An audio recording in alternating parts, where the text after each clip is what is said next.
Okay, thank you, Joseph.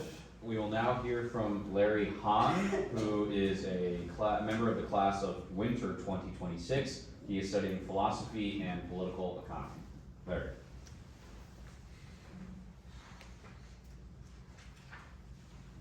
Hi, everyone. We the people. It is one of the phrases, the first phrases that my parents learned when they were studying for their citizenship test. It is a phrase that has been drilled into the brain of every child in America, as it sure as hell was drilled into mine. But what does it mean? The most important part about we the people, to me, is something that Jefferson wrote into the Declaration of Independence, that it is the right of the people to alter or to abolish their government. During the American founding, our forefathers exercised that right in the name of popular sovereignty. They abolished their government and created a new one. But in doing so, they realized that they were not infallible, that their creation would not be perfect. And so they bestowed on us, future Americans, a way for us to exercise the same popular sovereignty that they did.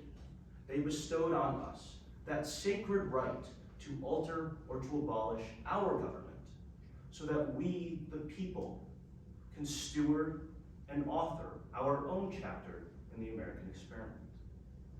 And what I'm talking about is what Washington called the constitutional door in Amendment 5 of the in Article 5 of the Constitution. The amendment process by which our system could remain stable but improve itself over time. Now, nearly 200 years after the founding, in 1971, we the people opened that constitutional door to extend that sacred right to alter or to abolish the government to more Americans. The particular amendment I'm talking about, the 26th Amendment, lowered the voting age in all elections from 21 to 18. It gave young people like me, young people like us, a formal way to participate in our government. But separate from giving young people like us the vote, what is so unique about the 26th Amendment is that its story, from a seed in the public sentiment to codification in the Constitution, demonstrates everything that is so special about the American experiment. Now, the story goes something like this. The idea to lower the voting age was gaining momentum in the public sphere, so Congress came together nearly unanimously to send the 26th Amendment to the states. And just 100 days later, exactly 100 days later, North Carolina became the 38th state to ratify the 26th Amendment, and the amendment became law. Out of any of our 27 amendments to the Constitution, 100 days is the shortest amount of time between Congress approving and the states ratifying.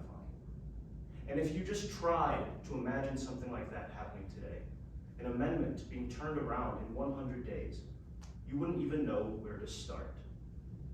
And so, those 100 days of the 26th Amendment are a striking demonstration of the power we wield as we the people, when we just have the courage and the humility to come together and say, hey, we haven't been doing this right.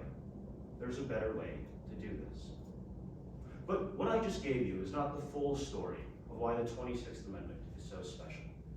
See, in 1970, a year before 26 was ratified, Congress had passed the Congressional Act, and then President Nixon signed that Congressional Act, doing the exact same thing, lowering the voting age. But then, you might ask, why did we need an amendment to do the same thing a year later? Well, in December of 1970, the Supreme Court struck down part of that act as unconstitutional, specifically the part applying it to the states. In testament to the founders' ingenious design, however, if the Constitution were amended in the right way, then of course, giving young people like us the vote would no longer be unconstitutional. What the 26th Amendment was then was not just a brilliant exercise in popular sovereignty and the people coming together to pressure their government and the states coming together. No, it was more so a brilliant exercise in that popular sovereignty combined with reverence for the constitutional project. Popular sovereignty, this term I've been using today, the sacred right of we the people to alter or to abolish our government. It is not a blank check to haphazardly rewrite the rules whenever and however we want. No.